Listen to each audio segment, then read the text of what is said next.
जय श्री कृष्णा दोस्तों। सबसे पहले आप सभी को होली की हार्दिक शुभकामनाएं। तो होली हो और मालपुआ नहीं खाया तो क्या खाया।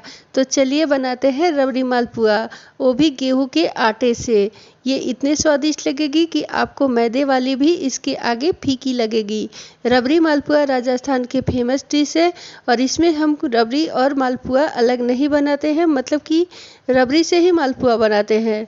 नॉर्मली जो मालपुआ होता है वो मैदे से बनता है, लेकिन इसमें हम रबड़ी से मालपुआ बनाएंगे और उसके बाद हम इसे चाशनी में डुबाएंगे। बहुत ही अमेजिंग रेसिपी है, बहुत ही मज़ेदार लगती है खाने में। तो अगर आपने कभी इसे ट्राई नहीं किया हो तो आप किसी भी त्यौहार पे इसे ट्राई कीजिए। यकीन के साथ कह सकती हूँ आप दूसरा मालपुआ खाना छोड़ देंगे।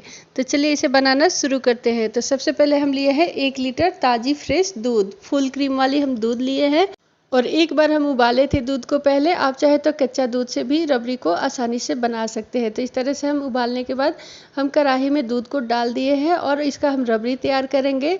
तो हमारा दूध जो है अच्छे से पक रहा है और अच्छा से हमारा रबड़ी तैयार होगा। तो हम लगातार इसे चलाते हुए पका रहे हैं। अगर आपको कुछ काम है तो इसे छोड़ के भी रबड़ी को तैयार कर सकते हैं। 5 से 10 मिनट में बीच बीच में चलाते रहिए और मीडियम हाई फ्लेम पे इसे छोड़ दीजिए। लेकिन जब भी इसे छोड़े तो बीच में कलछी वलछी डाल दीजिए। इससे क्या होता है, दूध ऊपर उबल कर नहीं गिरता है और आराम से रबड़ी बनता रहता है और इस तरह से हमारा काम भी हो जाता है और रबड़ी भी तैयार हो जाता है। तो हम इस तरह से 5 से 10 मिनट के लिए छोड़ देते हैं मीडियम हाई फ्लेम पे और रबड़ी तैयार इस तरह से बीच बीच में चलाते हुए कर लेते हैं। 15 से 20 मिनट में हमारा दूध जो है इसका रबड़ी बनकर तैयार हो जाता है। तो इस तरह से किनारे किनारे से हम इसका मलाई को हटाते जाएंगे, दूध में मिलाते जाएंगे और फिर इस तरह से हम रबड़ी बना के तैयार करेंगे। तो हमारा 2 हिस्सा जो दूध है वो जल चुका है, बाकी जो है 1 हिस्सा और इसको हम अच्छे से पका के सुखा लेंगे दूध को, ताकि हमारा रबड़ी जो है एकदम गाढ़ा गाढ़ा बनकर तैयार हो। तो आप देख सकते हैं हमारा रबड़ी जो है एकदम मलाईदार बनकर तैयार हो गया है। बहुत ही अच्छे तरीके से रबड़ी हम बना के तैयार कर ली है। आप देख सकते हैं एकदम से मलाईदार हमारा रबड़ी बनकर तैयार हो गया है। तो अब हम गैस को ऑफ कर देंगे और फिर हम इसे नीचे उतार देंगे ठंडा करने के लिए गैस चूल्हे से। तो इस तरह से हम इसे उतार लिए हैं गैस चूल्हे से और आप देख सकते हैं हमारा रबड़ी कितने बढ़िया से बनकर तैयार हुआ है। तो हम इसे एक बर्तन में निकाल लेंगे ताकि ये जल्दी से ठंडा हो जाए। तो इसे हम एक बर्तन में निकाल लेंगे ठंडा करने के लिए और 10 मिनट के लिए छोड़ देंगे ताकि ये अच्छे से ठंडा हो जाए। फिर हम मालपुआ को बनाएंगे। तो हम जब भी रबड़ी मालपुआ बनाते हैं तो रबड़ी को हम पहले ठंडा कर लेते हैं, फिर मालपुआ को बनाते हैं। तो मालपुआ बनाने के लिए हम कुछ सामग्री लिए। तो 1 कटोरी हम लिए हैं सूजी, बारीक सूजी मैं ली हूँ 4 चम्मच और साथ में ली हूँ 2 चम्मच में फ्रेश दही ली हूँ और फिर मैं गेहूं का आटा ली हूँ 4 चम्मच। जितना मैं सूजी ली हूँ उतना मैं गेहूं का आटा ली हूँ और साथ में एक पका हुआ केला ली हूँ। मैं जानबूझकर पका हुआ केला ली हूँ, इससे क्या होता है हमारा मालपुआ का घोल जो बनेगा उस बहुत ही जल्दी फॉर्मेंट होता है इससे पके हुए केले से, इसलिए पका हुआ केला डालते हैं और इससे टेस्ट भी बहुत अच्छा आता है। तो इसलिए हम पका हुआ केला लिए हैं जानबूझ के। ज़्यादा पका लेने से ये जल्दी फॉर्मेंट हो जाता है इसका घोल। तो इस तरह से हम छील लेंगे केले को और अच्छे से इसको हम छोटे छोटे पीसेस में कट कर लेंगे। इससे क्या होता है कि पीसने में हमें कोई दिक्कत नहीं आती है और बहुत ही स्मूथली हमारा पेस्ट जो है बनकर तैयार होता है। अब हम मिक्सी का एक जार लेंगे और फिर सारे सामग्री को डालकर हम बारीक सा पेस्ट बना लेंगे। तो सबसे पहले हम इसमें केले डाल लेंगे। पका हुआ केला जो मैं काट के रखी थी इसे डाल ले रही हूँ। साथ में हम डाल ले रहे हैं 2 बड़े चम्मच से मैं फ्रेश दही ली थी, ताज़ी दही, उसे डाल दे रही हूँ। और फिर हम इसमें डाल ले रहे हैं सूजी। सूजी मैं 2 बड़े चम्मच से ली थी और मैं गेहूं का आटा भी 2 बड़े चम्मच से ली थी। तो इस तरह से 2 बड़े चम्मच से जितना मैं सूजी ली थी उतना मैं आटा ली हूँ और फिर मिक्सी जार में डालकर हम इसे पीसेंगे और साथ में हम इसमें डालेंगे अब रबड़ी। रबड़ी हमारा बिल्कुल अच्छे तरीके से ठंडा हो चुका है। तो हम रबड़ी को आधा रबड़ी डालेंगे और आधा को रखेंगे। तो इस तरह से आधा रबड़ी को हम मिक्सी जार में डाल देंगे सामग्री के साथ में और फिर हम इसमें पीस लेंगे। तो इसे हमें एकदम से स्मूथली पीसना रहता है और आप देख सकते हैं थोड़ा सा रबड़ी को मैं बचा के रख दी हूँ। अब हम इसे पीसेंगे तो ढक्कन को लगा ले पहले मिक्सी जार को और अच्छे से हम इसे पीस लेंगे ताकि हमारा बैटर जो है एकदम परफेक्ट तरीके से बनकर तैयार हो। तो आप देख सकते हैं हम इसमें पानी को नहीं डाले हैं, बिना पानी को इसी तरह से रबड़ी के साथ में केले के साथ में इसे पीस लिए हैं और पीसने के बाद फिर हम इसे एक बर्तन में ट्रांसफ़र कर देंगे। और आप देख सकते हैं हमारा कितना स्मूथली बैटर जो है बनकर तैयार हुआ है, एकदम परफेक्ट तरीके से बनकर तैयार है। अगर आपको केला नहीं डालना हो तो आप रात में घोल को बना के रख लें, फिर इसे फर्मेंट करने के लिए छोड़ दें रात भर के लिए, फिर बनाएं। और जब भी हमें इंस्टेंट मालपुआ बनाना रहता है तो हम केला को डाल लेते हैं। इससे क्या होता है, 2 घंटे में ये घोल जो है फर्मेंट हो जाता है अच्छे तरीके से। तो हम इसे 1 से 2 घंटे के लिए छोड़ देते हैं फर्मेंट होने के लिए, ताकि हमारा मालपुआ बहुत ही परफेक्ट तरीके से बनकर तैयार हो। तब तक हम मालपुआ का चाशनी तैयार कर लेते हैं। तो चाशनी बनाने के लिए हम 1 कटोरी चीनी लिए हैं और उसका आधा हम पानी लिए हैं। तो इस तरह से हम चाशनी को एकदम से गाढ़ा भी नहीं रखेंगे और एकदम से पतला भी नहीं रखेंगे। और साथ में हम लिए हैं 2 छोटी इलायची। तो इस तरह से इलायची को हम तोड़कर चाशनी में डाल दे रहे हैं और साथ में हम केसर को डाल दे रहे हैं। इससे बहुत अच्छा कलर आता है और टेस्ट भी बहुत ही अच्छा आता है। तो इस तरह से हम इलायची और केसर भी डाल दिए हैं। और ध्यान रहे, जितना हम चीनी लिए हैं उसका आधा हम इसमें पानी डाले हैं। इसका चाशनी भी हमें एकदम परफेक्ट तरीके से चाहिए होता है। तो इस तरह से हम चाशनी को अच्छे से बनाएंगे। हमारा एक बॉयल आ जाता है, यानी 5 मिनट में हमारा चाशनी बनकर तैयार हो जाता है। जब चीनी घुल जाए और एक बॉयल आ जाए तो फिर हम इसे ऑफ कर देते हैं गैस को, और इसमें हम आधा नींबू जो है निचोड़ देते हैं। इससे हमारा चाशनी जमता नहीं है और इसका टेस्ट भी बहुत ही अच्छा आता है। तो इस तरह से हम नींबू डाल लेंगे। और ध्यान रहे, जब भी नींबू को डालें तो गैस को ऑफ करते समय नींबू को डालें। इससे कड़वा नहीं होता है हमारा नींबू। और इस तरह से हम इसे गैस चूल्हे से उतार लिए हैं और इसको हम ढक के साइड में रख देंगे। अब हमारा 2 घंटे बाद यह जो घोल है एकदम परफेक्ट तरीके से फर्मेंट हो गया है। तो मैं इसे 1 से 2 मिनट तक अच्छे से फेंट लूँगी एक बार। बहुत ही अच्छे से ये फर्मेंट हुआ है और बहुत ही मज़ेदार से ये बनकर तैयार होने वाला है। तो इस तरह से हम 1 से 2 मिनट तक इस घोल को अच्छे से फेंट लेंगे और फिर मालपुए को अब हम बनाएंगे। तो इसे फर्मेंट होने के रखने के बाद ही हम इसे बनाते हैं।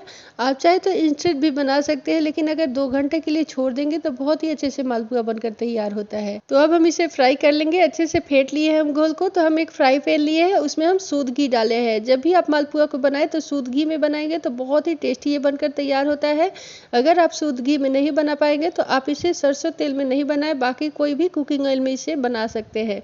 तो इस तरह से हम इसे फ्राई पैन में डाल दिए हैं घी को। और घी हमारा जब हल्का गर्म हो जाएगा, एकदम से हमें हाई फ्लेम गर्म नहीं करना रहता है। जब गर्म हो जाए तो हम आंच का फ्लेम एकदम से धीमा कर देंगे और एकदम से सावधानी पूर्वक से हम इस घोल को उठाएंगे और एक एक करके हम मालपुआ को डाल देंगे। तो इस तरह से हम एक एक मालपुआ को डाले हैं तेल में। आप देख सकते हैं एकदम परफेक्ट तरीके से इसको हम डाले हैं। साइज आप अपने अनुसार छोटा बड़ा रख सकते हैं।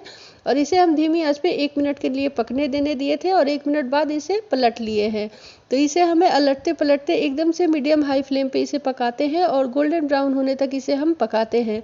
और जब ये गोल्डन ब्राउन होने लगे तो हल्का हल्का मालपुए को जो है प्रेस करते हुए दबाते हुए हम इसे पका लेते हैं, ताकि अंदर तक अच्छे से ये पक जाए। और आप देख सकते हैं कितने अच्छे तरीके से हमारा मालपुआ पक चुका है। तो हम तेल को ड्रेन करते हुए फ्राई पैन से इसे निकाल लेंगे।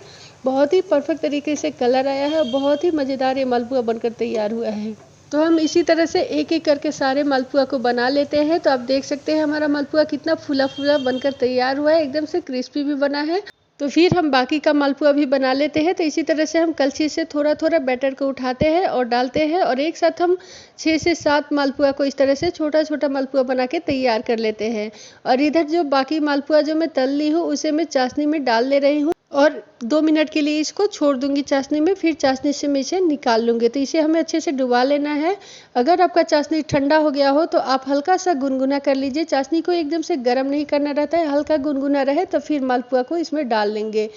और फिर हम एक छन्नी लेंगे और छन्नी पर इस तरह से मालपुआ को उठाएंगे और चाशनी को झाड़ते हुए हम छन्नी के ऊपर रख देंगे, ताकि एक्स्ट्रा जो चाशनी रह जाए मालपुआ में वो भी निकल जाए। तो इस तरह से हम एक एक मालपुए को उठाते हैं और छन्नी के ऊपर रखते जाते हैं और बाकी का भी तलकर इसी तरह से हम चाशनी में डालेंगे। तो इस तरह से इधर हमारा मालपुआ जो है डाली थी एकदम से पक रहा है अच्छे से। तो इसे हमें गोल्डन ब्राउन होने तक पकाना रहता है। तो एकदम से गोल्डन ब्राउन हम इसे करेंगे और आज का फ्लेम हाई फ्लेम पे नहीं पकाते हैं, एकदम से मीडियम हाई फ्लेम पे इसे पका रहे हैं और हल्का सा प्रेस करते हुए इसे घुमाते हुए उलटते पलटते एकदम से गोल्डन ब्राउन होने तक हम इसे पका लेंगे। और आप देख सकते हैं कितने परफेक्ट तरीके से हमारा मालपुआ बनकर तैयार हो रहा है। अगर आपको कोई दिक्कत आए बनाने में, अगर डालते समय मालपुआ टूट जाए तो आप इसमें घोल में 2 चम्मच सूजी और डाल सकते हैं। लेकिन अगर मेरे कहे अनुसार जितना सामग्री लेंगे तो उस तरह से अगर आप लेंगे तो आपको डालने की ज़रूरत नहीं पड़ेगी। अगर बाई चांस अगर आपका मालपुआ टूट जाता है तो आप उसमें 2 चम्मच सूजी डाल सकते हैं ऊपर से, और इस तरह से इजीली मालपुआ जो है बनकर तैयार हो जाता है, कोई दिक्कत नहीं आती है। आप देख सकते हैं कितने परफेक्ट तरीके से हमारा मालपुआ बनकर तैयार हो रहा है। तो इसी तरह से एक एक मालपुआ को हम बनाएंगे और गर्मा गर्म चाशनी में हम डालते जाएंगे।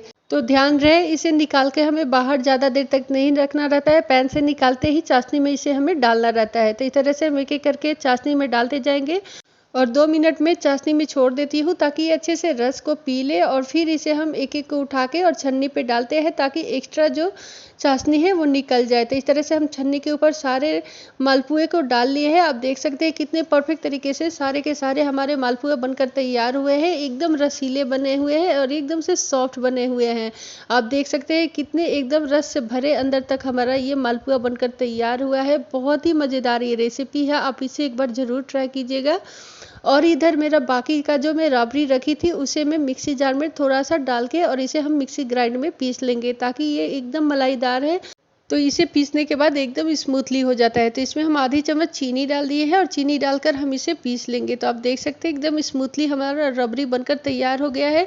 तो मैं उसी बर्तन में निकाल ले रही हूँ जिसमें मैं निकाली थी, और हमारा परफेक्ट तरीके से रबड़ी बनकर तैयार हो गया है। अब हम इसे गर्मा गर्म सर्व करेंगे। तो सर्विंग प्लेट में एक एक मालपुआ को निकालेंगे और फिर हम इसे अच्छे से रबड़ी के साथ सर्व करने वाले हैं। तो अगर आपको हमारी ये रेसिपी पसंद आई हो तो लाइक, सब्सक्राइब, शेयर करना नहीं भूलिएगा। और इस तरह से हम मालपुए के ऊपर थोड़ा सा कटा हुआ ड्राई फ्रूट्स डाल दे रही हूँ, काजू बादाम पिस्ता में डाल दे रही हूँ कटा हुआ, और फिर उसके ऊपर हम डालेंगे रबड़ी को। तो इस तरह से हम रबड़ी को डाल रहे हैं। अगर आपको स्टोर करके रखना है फ्रिज में 3 से 4 दिन तक तो आप रबड़ी को ना डालें, इसी तरह से चाशनी में डुबो कर डालें, चाशनी से बाहर भी ना डालें, चाशनी में डालकर ही आप इसे स्टोर करके रख सकते हैं। तो मैं इसे रबड़ी के साथ सर्व करने वाली हूँ। बहुत ही मज़ेदार रेसिपी है। तो आप कोई भी त्योहार पे इसे बना के एंजॉय कीजिए और अपने बच्चे बड़ों सभी को खिलाइएगा। मैं मिलूंगी अगले वीडियो में, तब तक के लिए बाय बाय।